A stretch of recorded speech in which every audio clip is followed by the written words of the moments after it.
साथियों नमस्कार। बीपीएससी से जो भी बहाली हो रही है उस बहाली को लेकर के आप देखते हैं कि तमाम सोशल मीडिया में आजकल बीपीएससी चर्चा का विषय बन गया है। हर तरफ बीपीएससी बीपीएससी बीपीएससी हो रहे हैं। तो वहीं अब जो मामले निकलकर सामने आ रहे हैं वह 70वीं बीपीएससी परीक्षा से संबंधित है। बड़े खुलासे हो रहे हैं और खुलासे करने वाले ऐसे व्यक्ति हैं जो किसी पहचान के मोहताज नहीं है। जहां यह भी देखा जा रहा है कि खान सर बीपीएससी 70वीं परीक्षा के मामले में और बीपीएससी के अधिकारियों पर बड़े गंभीर आरोप भी लगा रहे हैं। हाथों में सबूत लिए दिख रहे हैं, अलग अलग सोशल मीडिया पर बयान देते नजर आ रहे हैं। तो वहीं दूसरे तरफ जो है कि सुप्रीम कोर्ट के वकील अभिजीत आनंद का भी कह लीजिए लगातार उनका बयान सोशल मीडिया पर वायरल हो रहा है। वहीं तीसरा अगर हम बात करें तो बीपीएससी जैसे गरिमामयी संस्थान के ट्विटर हैंडल से जो पोस्ट किए जा रहे हैं वह पोस्ट भी निश्चित तौर से 70वीं बीपीएससी के संदर्भ में एक पोस्ट जो हम आपको दिखाएंगे वह अभिजीत आनंद वाले केस के मामले पर है। उससे भी कई खुलासे हो रहे हैं। अब सवाल इन तीनों के बीच घूम रहा है कि अगर खान सर बीपीएससी आयोग पर इतने बड़े से बड़ा टिप्पणी कर दे रहे हैं तो आयोग पर अगर इतना बड़ा आरोप लगा रहे हैं तो क्या वो आरोप सही है? दूसरा सवाल उत्पन्न होता है, क्या बीपीएससी ने जो अभिजीत आनंद के कुछ मैटर के विषय में फेक कहा, लेकिन वहीं पर अभिजीत आनंद ने जो एडवोकेट साहब हैं उन्होंने खुलासे किए हैं कई सारे, और पटना हाई कोर्ट में आज सुनवाई हुई है, वहां से संदर्भ में क्या कुछ कहा गया है, इन तीनों में आखिर क्या मसला है। तो आज की इस वीडियो में हम तमाम जानकारी को साझा करेंगे।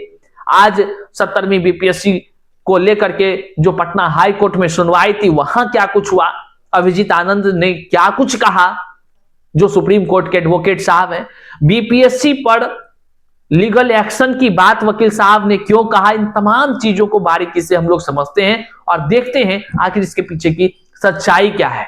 तो साथियों करते हैं वीडियो को शुरू। उससे पहले नमस्कार, मैं हूं हरे कृष्ण प्रकाश और आप देख रहे हैं साहित्य आजकल।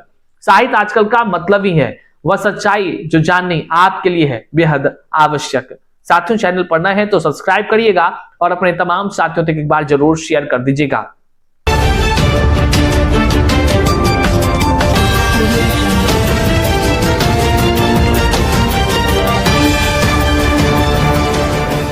चलिए करते हैं सीधे मुद्दे की बात। देखिए हम आपको कई सारे चीजों से अवगत कराएंगे। अवगत इसलिए कराएंगे, एक तरफ सुप्रीम कोर्ट के वकील हैं अभिजीत आनंद जी, वो जो है कि बीपीएससी पर एकदम कह लीजिए कि कड़ा रुख भी अपनाते हैं, कई तरह के खुलासे करते हैं। वह तमाम तरह के जो कह लीजिए कि व्यक्ति हैं, नेता हैं, अभ्यर्थी हैं, उन सभी पर जो है कि कह लीजिए बड़े से बड़े खुलासे करते हैं। 70वीं बीपीएससी परीक्षा, री एग्जाम, इन तमाम चीजों को लेकर वह पटना हाई कोर्ट हो या सुप्रीम कोर्ट हो वहां पर याचिका भी दायर किए हैं। इसका जानकारी हम आगे वीडियो में देंगे, लेकिन उससे पहले हम आपको बताएं खान सर आजकल बड़े सुर्खियों में फिर से रहने लगे हैं। हालांकि वो किसी पहचान के मोहताज तो है नहीं, बहुत नामी चेहरा है, छात्रों के बीच काफी लोकप्रिय ही नहीं बल्कि देश भर के लोगों के बीच आजकल लोकप्रिय है। लेकिन इतने बड़े लोकप्रिय व्यक्ति जब खुलेआम आप स्क्रीन पर देख पा रहे हैं, खुलेआम वह अलग अलग मीडिया में सीधे तौर पर बीपीएससी जैसे गरिमामयी संस्थान के ऊपर, उनके अधिकारियों के ऊपर खुलकर बड़ी बड़ी बातें करते हुए बड़ा आरोप लगा रहे हैं। यहां तक देखा जा रहा है हाथ में आयोग के पदाधिकारी का पोस्टर लेते हुए वे कहते हैं कि सब जो है कि कह लीजिए कि जाएंगे, मतलब सबका ट्रांसफर होगा तो नौकरी खतरे में है उनका, तमाम बात कहते हैं। सबसे बड़ा जो आज चर्चा का विषय बना हुआ है, खान सर बीपीएससी के खिलाफ सबूत लेकर आए हैं। लोग कहते हैं सोशल मीडिया पर, खुद खान सर बयान देते हैं, आप भी सुने होंगे, अलग अलग सोशल मीडिया पर बयान देते नजर आते हैं खान सर कि बीपीएससी को अब जो है कि हार मानना ही पड़ेगा। हाई कोर्ट से जीत तो हम ही अभ्यर्थियों का होगा, बीपीएससी आखिर कौन सा प्रश्न पत्र लेकर, जो उनका आरोप यह भी है कि कबाड़ से प्रश्न पत्र लेकर बीपीएससी ने 70वीं एग्जाम की परीक्षा करवाई। उनके हाथ बड़े सबूत लगे, ऐसा सुने हुए आप देखे जा रहे हैं या तमाम लोग भी देख रहे होंगे। अब सवाल ये उठता है, कई सारे जो हम बोल भी नहीं पा रहे हैं, कई सारे ऐसे कह लीजिए कि आरोप खान सर बीपीएससी के अधिकारियों पर लगा रहे हैं। यह एक बड़ा सवाल उत्पन्न होता है कि क्या सच में खान सर का आरोप सही है।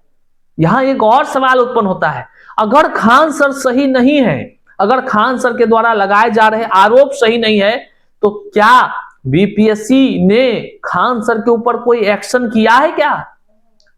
क्योंकि एक बहुत बड़ा नामी चेहरा है, अगर वह किसी प्रकार का आरोप लगा रहे हैं तो कोई ना कोई इसके पास प्रूफ होगा। अभ्यर्थी तो यही सोचेंगे ना कि हाँ भाई, और वो कोचिंग संस्थान में खड़े होकर हजारों लोगों के सामने बोल रहे हैं, तो लोगों को तो यही लगेगा, आम लोगों को, कि खान सर के पास पूरा सबूत होगा। वह भी कह रहे हैं पूरा सबूत है तब कह रहे हैं, ऐसे थोड़े कर हल्का लिया है क्या? तो सोच लीजिए, यहां पर अगर आयोग मतलब बीपीएससी के तरफ से यह स्पष्ट नहीं किया जाएगा कि हाँ भाई खान सर सही है कि खान सर गलत हैं, तो निश्चित तौर से एक कह लीजिए भ्रम की स्थिति युवाओं के बीच उत्पन्न होगी और तमाम लोगों के बीच उत्पन्न होना स्वाभाविक सी बातें हैं। क्योंकि आयोग की तरफ से क्या कुछ कही जाएगी यह भी एक देखने का विषय है। लेकिन एक बात यह भी सवाल उठता है कि जब एक आम अभ्यर्थी या आम छात्र अगर बीपीएससी जैसे गरिमामयी संस्थान पर कुछ प्रतिक्रिया दे देता है, कमेंट कर देता है या बाइट दे देता है मीडिया चैनल पर, तो बीपीएससी के तरफ से जो है कि कुछ लोगों को डिबाट भी किया जाता है या किया जा सकता है, हो सकता है कुछ लोग ज्यादा बोल बैठते हैं। क्या अब सवाल उठता है कि आयोग जो है केवल छात्रों को ही डिबाट करती है, या अगर कोई गलत अफवाह फैला रहा है, खान सर जैसे आरोप लगा रहे हैं, अगर वो आरोप सत्य नहीं है तो क्या उस पर भी कार्रवाई होगी? क्या आयोग उस पर भी कार्रवाई करेगी? यह भी बड़ा सवाल उत्पन्न करता है कि आखिर जब कार्रवाई होती तो फिर बीपीएससी ही खान सर को क्यों बुलाती? यह भी एक बड़ा सवाल है। मतलब कह लीजिए बीपीएससी के अधिकारियों खान सर के बीच में जो भी मसला हुआ हो उस पर एक बड़ा सवाल खड़ा हो रहा है और यहां बड़ी जांच की आवश्यकता तो प्रतीत होती है। कौन सच कौन गलत, कौन सच कौन गलत, इसकी पुष्टि हम नहीं करते हैं, लेकिन सोशल मीडिया पर आजकल यह मसला काफी वायरल है। वहीं बीपीएससी को लेकर के एक सुप्रीम कोर्ट के एडवोकेट साहब अभिजीत आनंद हैं, उनके तरफ से कई सारे केस लड़ी जा रही है। बीपीएससी के अधिकारियों को सीधे मतलब बोलते नजर आते हैं कि बड़े बड़े बयान भी दे रहे हैं। वो कह रहे हैं कि बीपीएससी के सभी अधिकारी में से कई ऐसे अधिकारी जो फर्जीवाड़ा का काम किया है वो सीधा जेल जाएगा। कई तरह के आरोप जो है कि अभिजीत आनंद एडवोकेट साहब के द्वारा लगाए जा रहे हैं। लेकिन एक बात बता दे चले कि हाल ही में बीपीएससी के आधिकारिक जो ट्विटर हैंडल है, मतलब कि एक्स प्लेटफॉर्म पर एक्स हैंडल है, वहां से हमें कुछ वहीं से मतलब बीपीएससी के ही ट्विटर हैंडल से हमें कुछ अखबार का कट मिला, जिसमें कि हमने उसको सेव कर लिया। यहां लोगो लगा हुआ आप देख पा रहे हैं। इसमें अभिजीत आनंद जो एडवोकेट हैं, जिसका कि हम आपको चर्चा कर रहे हैं, कोर्ट में सुनवाई थी केस 70वीं बीपीएससी के संदर्भ में, हम बताएंगे क्या हुआ। उसमें बीपीएससी ने जारी करते हुए कहा, फेक खबरों से सावधान।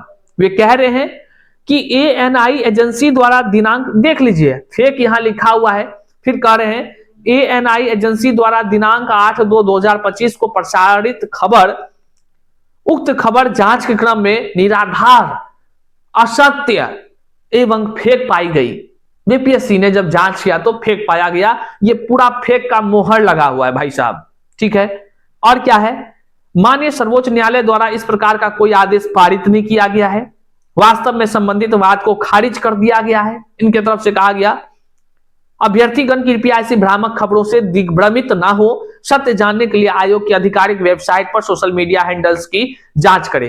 केवल एक ही नहीं, प्रभात खबर के विषय में भी इनके द्वारा जो है फेक वाला मोहर मार करके आयोग ने रिलीज किया, जिसे हम लोगों ने देखा और शेयर भी किया। भाई सच बात है, फेक चीजों पर क्यों भरोसा करे लोग? कोई फेक कर रहा है तो नहीं करना चाहिए फेक का काम। लेकिन सवाल उठता है कि आयोग जब लेटर निकाल सकती है कि ये फेक है, तो फेक जिसने फैलाने का काम किया तो क्यों आयोग उस पर कार्रवाई नहीं किया? ये एक बड़ा सवाल उत्पन्न होता है। अगर अभिजीत आनंद झूठ बोल रहे हैं, अगर अभिजीत आनंद एडवोकेट साहब का आरोप जो है वो निराधार है, उसके द्वारा खबर जो छपी वो निराधार है, तो बीपीएससी जैसे गरिमामय संस्थान केवल इतना कह देने से कि आरोप निराधार है, ये खबर फेक है और जो है कि बस हो गया, क्या क्या उस पर कोई कार्रवाई नहीं? ये एक बड़ा सवाल उत्पन्न होता है। आखिर युवा करे तो क्या करे? क्या केवल देखते रहे कौन सही कौन गलत, कौन सही कौन गलत? रे भाई साहब, चल क्या रहा है? वहीं पर पटना हाई कोर्ट में सुनवाई किया, मतलब बहस किया, तो उस हियरिंग में जो बातें निकलकर सामने आए और मीडिया चैनल में जो उन्होंने बयान दिया, उन्होंने ये जो मसला आपने देखा फेक वाला हमने जो दिखाया, जो आयोग के वेबसाइट ट्विटर हैंडल से ट्वीट किया गया था, उस पर वो भड़कते नजर आए। वो कहते नजर आए कि आयोग ने अभिजीत आनंद को, मतलब कि उसने कहा हमको टारगेट किया है खुद से, तो हम लीगल नोटिस भेजेंगे सीजीआई कोर्ट में। उन्होंने कहा कि कोर्ट में हम बता दिए हैं कि बीपीएससी हमको टारगेट कर रहा है, हम जो है कि उसको लीगल जो कह लीजिए कार्रवाई करेंगे। और मतलब काफी कह लीजिए कि कार्रवाई करने की बात एडवोकेट साहब कह रहे हैं, और कह रहे हैं कि जो उन्होंने जो सुप्रीम कोर्ट के जज के पास हुआ वही बयान उन्होंने दिया था। और जो सीसीटीवी वाला मसला है, सीसीटीवी भी सुरक्षित रखने का आदेश हुआ है, ऐसा अभिजीत आनंद कह रहे हैं अलग अलग मीडिया चैनल पर। ये आज के इंटरव्यू है उनके।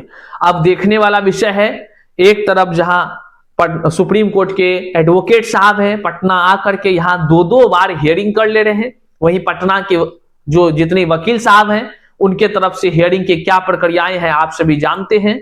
वहीं पर एक तरफ बीपीएससी है जो लगातार चल रहे खबरों पर वो कहते हैं कि भाई भाई मिथ्या है, झूठ है, भ्रामक है, फेक है, तो कार्रवाई क्यों नहीं कर रहे हैं उन जो फेक फैला रहा है।